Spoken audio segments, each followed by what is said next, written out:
Hello বন্ধুরা, Rasulpur BM high স্কুলের সামনে ক্লাসিক মোহন আমি একটা ফুড স্টল চালাই। তো আমার খাবারগুলো তোমাদের এত পছন্দ হয়েছে, এত ভালোবাসা দেওয়ার জন্য তোমাদেরকে অসংখ্য ধন্যবাদ। যাই বন্ধুরা, প্রতিদিন চলে গেছিলাম সকাল সকাল বাজার থেকে মাংসগুলো নিয়ে এসে এদিকে ম্যারিনেট করে নিয়েছিলাম মশলা টশলা দিয়ে, যাতে ম্যারিনেট করে রেখে দিলে জিনিসটা আরও খেতে সুন্দর হয়। তার উপর এদিকে চাটনি শেষ হয়ে গেছিলো, চাটনিটাও করে নিচ্ছিলাম। তার উপর আজকে আবার দুপুরবেলা হঠাৎ বৃষ্টি, এত পরিমাণে বৃষ্টি যে আমি তো পুরো ভয় পেয়ে গেছিলাম যে সন্ধ্যাবেলায় কী হবে। তো সন্ধ্যাবেলা তো পরিষ্কারই ছিল। তারপরে এদিকে শুরু করে দিলাম চিকেন লেগ পিস ভাপা, যেটা একদম ফেমাস হয়ে গেছে এবং খুব ডিমান্ড করছে লোকে, এবং তোমরাও খুব পছন্দ করছো খেতে, টেস্ট খুব সুন্দর হয়। তো চিকেন লেগ পিস ভাপা রেডি করে মালপত্র ওইদিকে গুছিয়ে তাড়াহুড়ো করে চলে গেলাম দোকানে। আজকে দোকানটা একটু তাড়াতাড়ি খুলেছিলাম, দোকানটা তাড়াতাড়ি খুলতে কিন্তু কাস্টমারগুলো সব সন্ধ্যের সময়তেই চলে এসেছিলো।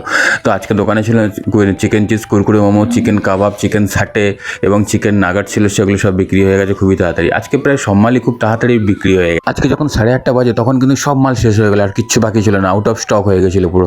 তো তোমাদেরকে অসংখ্য ধন্যবাদ এতটা সাপোর্ট করার জন্য। তোমরা এইভাবেই আমাকে ভালোবাসা দিয়ে যাও এবং আমি তোমাদের জন্য আরও নতুন নতুন খাবার নিয়ে আসবো এবং টেস্টফুল। এদিকে তো দোকানে আরও দুটো আইটেম যোগ হয়ে গেছে, সেটা হচ্ছে চিকেন নাগেট এবং চিকেন চিজ বল। খেতেও খুব সুন্দর, যারা যারা খাচ্ছে সবাই কিন্তু রিভিউ খুব ভালো দিচ্ছে। তো তারপরে দোকানে এই বোনেরা চলে এসেছিলো, বোনেরা কিন্তু চিকেন লেগ পিস ভাপা খাওয়ার জন্য। তো লেগ পিস ভাপা খেলে বললো খুবই ভালো হয়েছে। এই তারপরে চলে এসেছিলো এই ভাইয়েরা কিন্তু সব খাবারগুলো টেস্ট করে দেখে, মাঝে মাঝেই আসে ভাইয়েরা।